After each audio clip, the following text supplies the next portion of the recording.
دوستو، جاسوسی کا سسٹم ہماری دنیا میں ہمیشہ سے رہا ہے۔ یہی وجہ ہے کہ اگر آپ لوگ اتہاس کے پنوں کو پلٹو گے تو آپ کو یہ پتہ چلے گا کہ چاہے دور بڑی بڑی سلطنتوں کا رہا ہو یا پھر آج کے دور میں پائے جانے والے چھوٹے بڑے دیشوں کا، ہمیشہ سے ہی ہر علاقے کے اپنے اپنے جاسوس ضرور ہوا کرتے تھے، جو اپنے دشمنوں کے علاقے میں جا کر خفیہ طور پر اپنے وطن کے لیے بڑے بڑے کارنامے انجام دیا کرتے تھے۔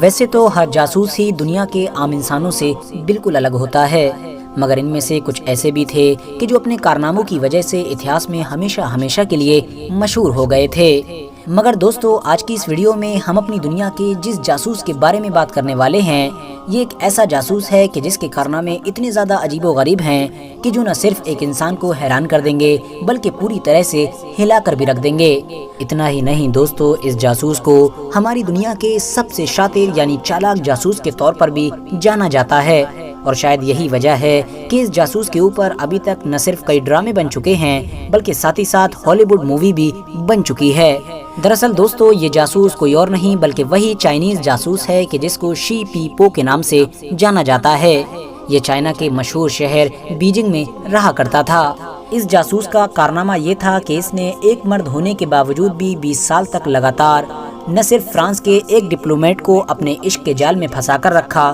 بلکہ ساتھ ہی ساتھ اس کے ساتھ شاریرک یعنی جسمانی رشتے بھی بناتا رہا۔ اتنا ہی نہیں دوستو، اس جاسوس نے اس کے ایک بیٹے کو بھی جنم دیا۔ اب ظاہر ہے اس بات نے آپ میں سے زیادہ تر لوگوں کو پوری طرح سے ہلا کر رکھ دیا ہوگا، اور آپ لوگ یہ سوچ رہے ہوں گے کہ آخر یہ سب کچھ کیسے ممکن ہو سکتا ہے، ایک مرد ایک بچے کو جنم کیسے دے سکتا ہے؟ تو چلیے اس پوری کہانی کو جانتے ہیں اور ان تمام سوالوں کے جواب ڈھونڈنے کی کوشش کرتے ہیں۔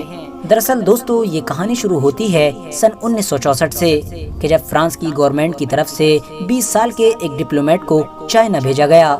اس ڈپلومیٹ کا نام برنارڈ بورسیکوٹ تھا۔ برنارڈ کو فرانس گورنمنٹ کی طرف سے چائنا میں موجود فرانسیسی دودھاباس یعنی فرانس کی ایمبیسی میں بھیجا گیا تھا تاکہ وہ وہاں پر ایک امپلائی کے طور پر کام کر سکے۔ کچھ دنوں کے بعد برنارڈ جب یہاں پر کرسمس کی ایک پارٹی کو اٹینڈ کر رہا تھا تو اچانک سے اس پارٹی میں اس کی ملاقات ایک ایسی چائنیز لڑکی سے ہوئی کہ جس کی عمر صرف اور صرف 26 سال تھی۔ یہ لڑکی ایک اوپیرا سنگر ہونے کے ساتھ ساتھ ان فرانس کے لوگوں کو چائنیز زبان بھی سکھایا کرتی تھی کہ جو فرانس کے لوگ چائنا میں موجود فرانسیسی دودھاباس یعنی ایمبیسی میں کام کیا کرتے تھے۔ برنارڈ نے جیسے ہی پہلی بار اس لڑکی کو دیکھا وہ فوراً اس کی محبت میں پاگل ہو گیا۔ اب ظاہر ہے کیونکہ یہ لڑکی ایمبیسی میں رہنے والے لوگوں کو چائنیز لینگویج سکھایا کرتی تھی تو برنارڈ کو بھی اس سے ملاقات کرنے کے چانسز ملتے رہے۔ دھیرے دھیرے یہ ملاقاتیں دوستی میں بدل گئیں اور پھر یہ دوستی بھی وقت کے ساتھ ساتھ بہت زیادہ گہری ہوتی چلی گئی۔ جب یہ دوستی حد سے زیادہ گہری ہو گئی تو ایک دن شی پی پو نام کی اس چائنیز لڑکی نے برنارڈ کو بتایا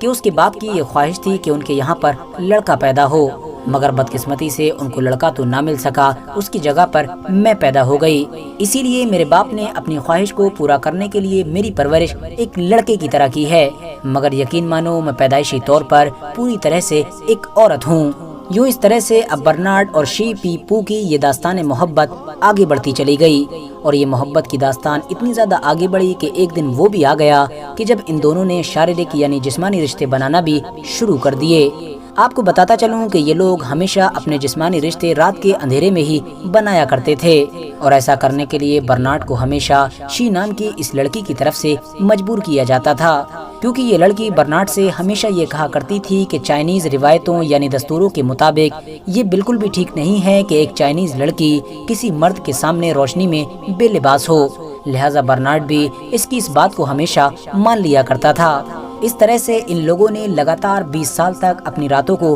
رنگین بنایا، مگر اس پورے پیریڈ میں برنارڈ کو ذرہ برابر بھی یہ احساس نہیں ہوا کہ جس کے ساتھ وہ اپنی راتوں کو گزار رہا ہے وہ کوئی عورت نہیں بلکہ ایک مرد ہے، ایک ایسا مرد کہ جو حد سے زیادہ چالاک اور بڑا جاسوس ہے۔ اور دوسری طرف اسی پیریڈ میں ہی شی پی پو نام کی وہ لڑکی کہ جو اصل میں ایک مرد تھی، وہ برنارڈ سے وقت وقت پر ایسے بہت سارے قیمتی ڈاکیومنٹس حاصل کرتی رہی کہ جو چائنیز گورنمنٹ کے لیے بہت ضروری ہوا کرتے تھے۔ دوستو، پھر کچھ وقت کے بعد ہی برنارڈ کا تبادلہ چائنا کے بیجنگ شہر سے منگولیا کے شہر اولانگ باتور میں کر دیا گیا، مگر ظاہر ہے اب برنارڈ اور شی پی پو کے بیچ یہ محبت اتنی زیادہ بڑھ گئی تھی کہ منگولیا جانے کے بعد بھی اب وقت وقت پر برنارڈ چائنا کے بیجنگ شہر میں شی پی پو سے ملنے کے لیے آتا رہتا تھا۔